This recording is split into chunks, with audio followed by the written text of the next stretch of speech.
Well, Grand Rising, everyone. For those of you who may not know me, my name is Reverend Dr. Alice Reid, and I'm the spiritual director here, and it's my pleasure to be with you here this morning on this first Sunday in August. Oh, where did summer go?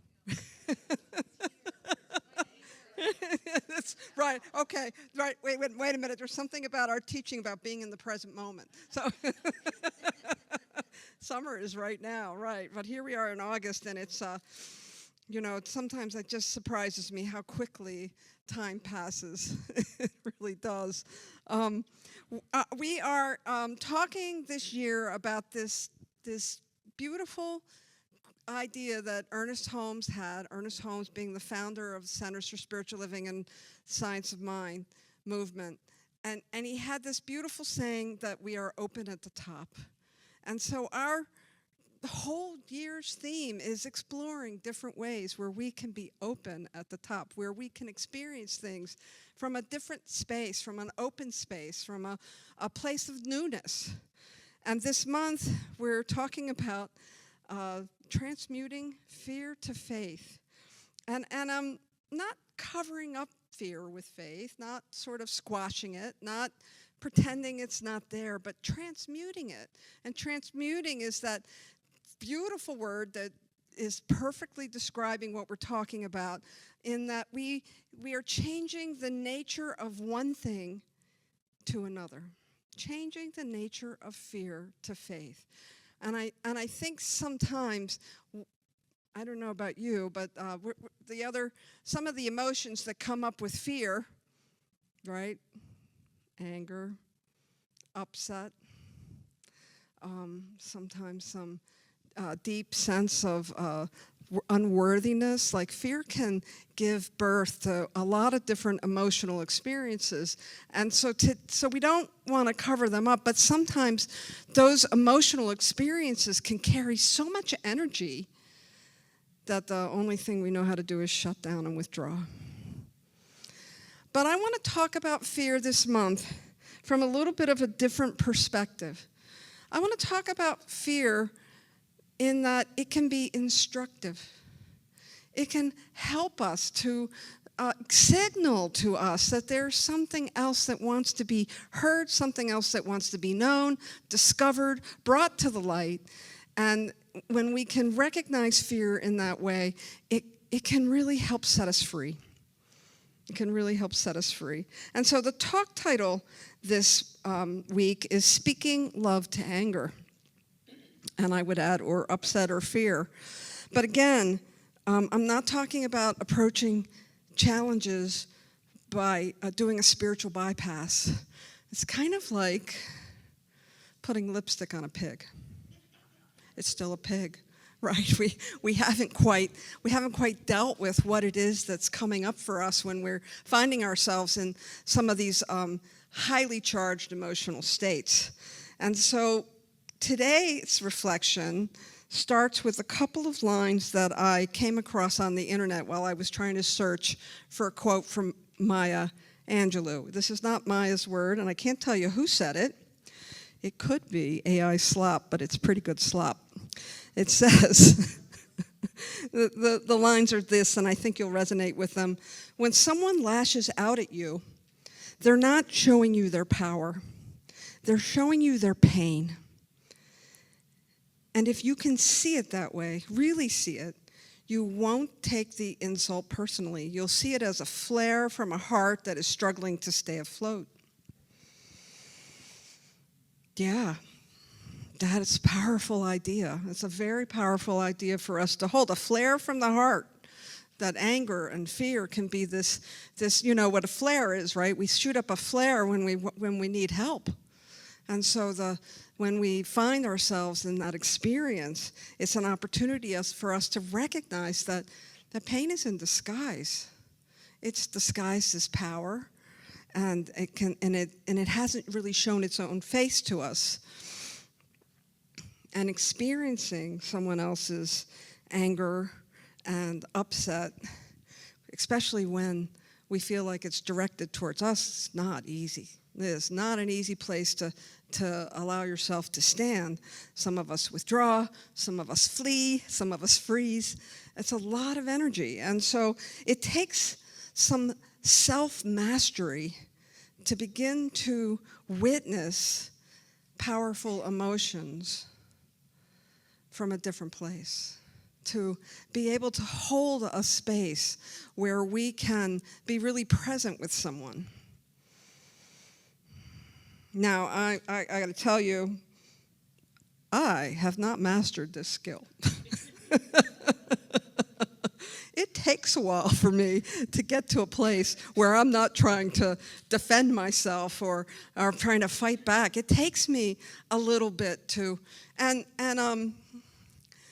yeah, sometimes I just have to feel the pain myself before I'm willing to move into a different relationship with what I'm experiencing. There's a wonderful 19th century orator. His name is Robert Ingersoll, and he said, "Anger blows out the lamp of the mind." Anger blows out the lamp of the mind. And I want to say, it not only does it blow out the lamp of the mind of the person who's angry, but it blows out the lamp of the mind of the person who feels that anger directed at them. And when we are not in that place of consciousness and really, today's affirmation, if I had it to do over again, I would change one word. And that one word would be, instead of saying purposeful action, I would say conscious action. Because that's what we're talking about when we're dealing with strong emotions. We're talking about being able to pause, to come to a place of centeredness so that we can be present for what really wants to be come up, what wants to be cleared, what wants to be brought to the light. So we can be maybe that person who relights that lamp instead of letting the lamp get blown out in our own minds. And so this idea of speaking love to anger, and I would add upset or any strong emotion, is this idea that it's sort of like forgiveness. Now, forgiveness is a well-heeled conversation in spiritual circles. And I want to say that most of you know and understand that forgiveness is for the forgiver, not the one you're forgiving. And so speaking love to strong emotions like anger and fear is for you. It's not to try to change the other person. It's for you. It's for you to be able to hold a space that's so potent that it will serve you in powerful ways. When we can love someone, even when we feel like we're being hurt, we're really practicing these principles in a beautiful and powerful way. I have a very, very passionate daughter. She's full of passion about a lot of things, and sometimes she can just cross that line from passion into strong emotions, and I can tell you that it took me not just a month, not just a year, but it took me a long time to get to the place where I realized that the reason that she could, dare I say, spew those emotions with me is because she felt safe with me. And when I could begin to see it that way, I could begin to speak love to her anger. I could begin to speak love to her strong. Say that anger is often just a mask for the emotions that are more difficult to feel. If I'm not able to feel my grief, if I'm not able to feel my rejection, if I'm not able to feel my shame, I'm going to grab for some low-hanging fruit, and sometimes that low-hanging fruit might be disapproval or anger or upset. And so I appreciate that acknowledgement that there's something else going on here. And when I think about how we deal with human nature, I can't help but think about Ted Lasso. Has anybody not seen Ted Lasso? No worries, because there are so many wonderful teaching stories in the first 3 seasons of Ted Lasso, and I plan to use quite a bit of them this month. And just for a little shameless promotion, there's a wonderful basket that you can bid on if you haven't seen Ted Lasso, with some DVDs so you can see all the power that comes through that TV series yourself. But what I'll tell you about Ted, it's really simple. The story is about this endlessly kind American college football coach who gets called to England to coach a British soccer club. And he knows very little about soccer. It's quite embarrassing how little he knows about soccer. And he's been brought over for other reasons, and he's oblivious to all the subtext of why this club manager has hired him to be their coach. But the thing that Ted brings to the party is his coaching skills, his ability to really see people for who they are beyond their behavior. And so in the story,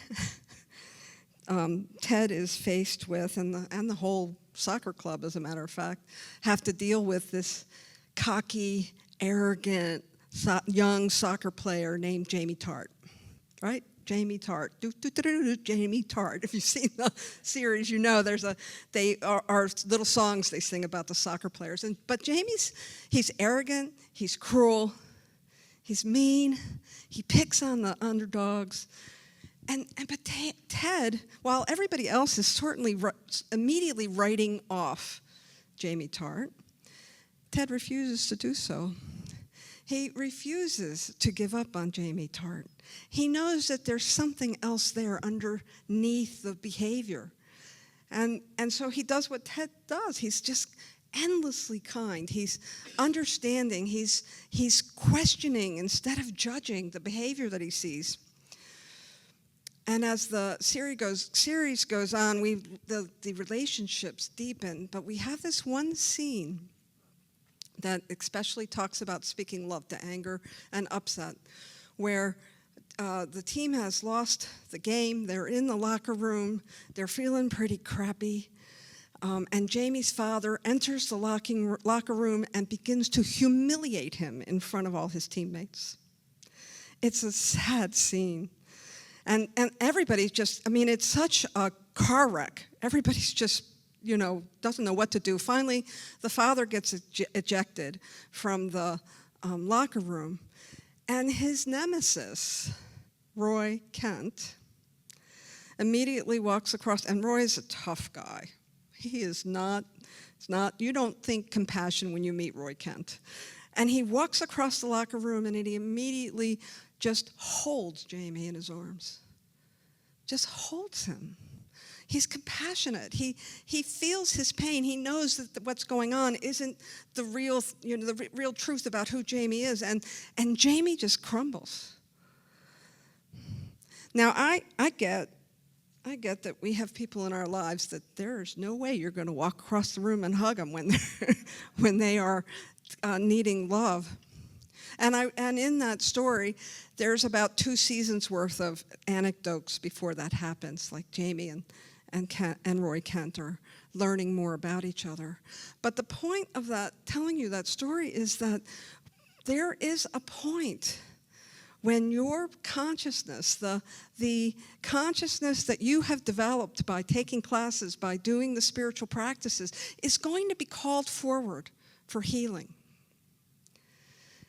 And like Roy Kent, you may not know exactly what it is you need to do, or even what the result will be on the other side. But when you hear the call of love in a situation where someone is dealing with pain, that is a powerful call. That is God using you to express itself in the moment. And I don't know about you, but I much prefer to be able to find a space where I can pause, where I can put down my armor, where I can stop being so defended, and I can be in the present moment with somebody who might be in pain, who might be hurting, not to fix them, but just to love them. That is the most beautiful gift that we can give another human being. And sometimes it's the most challenging, depending upon the relationship and the situation.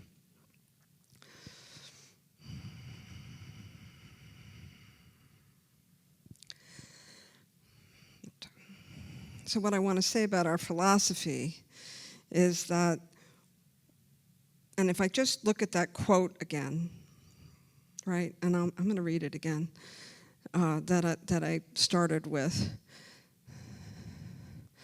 And here it is. When someone lashes out at you, they're not showing you their power, they're showing you their pain.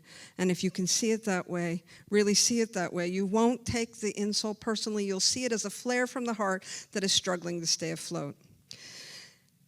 And I want to say that the easier place to be when someone lashes out is the person giving compassion. The master class is when you're the one that's lashed out. The masterclass is when you can begin to see whatever it is that's coming up in you and be willing to pause and see the pain underneath your own behavior. You know, as this amazing philosophy, the science of mind, that's taught by Ernest Holmes, that's taught by centers across the globe, continues to tell us the only place we really have agency is in ourselves. The only place where we can really facilitate change, get into that place of true transmutation, is within ourselves. And so regardless of what side of this dynamic that you might find yourself on when somebody is having a lot of emotional upset in one form or another, there is something to be gleaned, there is something to be taught to us, there's something that we need to learn, there's some piece of God, if you will, that wants to be expressed. And so if we can notice that in ourselves, when we can notice when it's our own hurt, it's our own pain, it's our own hidden false beliefs about things that scare us, well then, instead of suppressing them, we can begin to address them in ways that are represent the wholeness that is at the truth and at the base of all human life. Ernest Holmes talks about anger as energy. And we know that energy can be transmuted. If I told you that you could transmute water into ice or boiling water, you wouldn't argue with me for a second, would you? And that's just energy changing form. And so when we look at this idea of anger, it's just energy. And it's our consciousness and the way that we hold it and the way that we think about it, the way that where we can be consciously activated, like that as a little shift in the affirmation. When we can consciously activate something within ourselves, we can create that holy pause. I wear this blue bracelet every day to remind me. And if you know me, you know I don't always remember this. It says respond with love. That is where I want to live from. I want to live from a place where I respond with love. I don't always remember it, but I have a little bit of a better chance of being in that space when I can remind myself of that everything, if you're familiar with the Course in Miracles, that entire teaching boils down to one simple idea, that everything we experience is either a call for love or a call to love. That everything that happens to us is an invitation. Sometimes we're doing the inviting, right? Sometimes we're doing the inviting through our intense emotions, and sometimes someone else is doing the inviting. It is our human nature to want to protect ourselves, whether we do that through withdrawal or whether we do that through fighting. But we're not just human beings, we're also spiritual beings. We also have the propensity to draw upon the divinity that lives within us to respond to a situation with love. And sometimes the most loving thing you can do is just back out of the room and give it space. my last tactic with my beloved daughter, who I hope doesn't hear this talk because she doesn't like me talking about her, I hung up. I hung up the phone. But I picked it up 15 minutes later, right? I didn't just withdraw from her. I withdrew from the emotion. I withdrew from the illusion that I was separate from her, that she was trying to hurt me. And I took that pause that I needed so I could come back to that relationship with love. Now, I get this is a tall order. I really do. But I want to tell you that it's absolutely worth it, that we can be that healing presence when things like this happen. Holmes is careful to warn us, and I have experienced it firsthand, and I'm sure I'm not the only one, but maybe I am, that unexpressed emotion turned inward can be very dangerous. It will have its expression, and if I don't express that unhealed emotion in some way, fashion, or form, it sort of aches out the seams in unlovely ways. So I have to do my spiritual practice. That's what we're called to do. We're called to be conscious beings as well as human beings. We're called to respond with love. We're called to be the thing that the world needs most. It's been said so many different ways. It's been sung in songs. All we need is love. All we need is love. So this month, as we explore this idea of fear, not to be something we should avoid at all costs, but an invitation, I invite you to be courageous.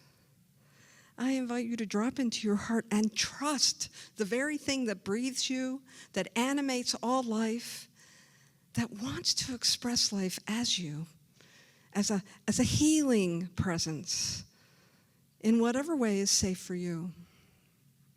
And I want to stress that, in whatever way is safe for you. Because no one's asking you to put yourself in harm's way.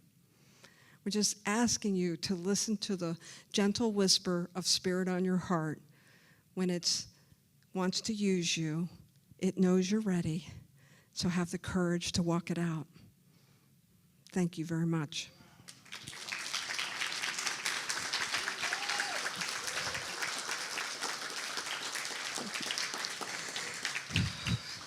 So if we're going to have a master class on how to work with fear and anger, we need prayer, don't we? So let's go ahead and I'll do a spiritual mind treatment, and I hope you'll join me in this and take these words as your own as I speak them in the first person. There is only love, and it has 1,000 forms. It has more than that. It shows up in so many different ways, and I know that it is spirit loving its creation. It is spirit giving of itself, pouring of itself into life, into each one, into my life, into me. And so I know as we remember that truest nature of who we are, as we draw our attention inward, we allow ourselves to remember who we are, what we're made of, what it is that wants to walk the planet as you, as me, as each one, as each individual.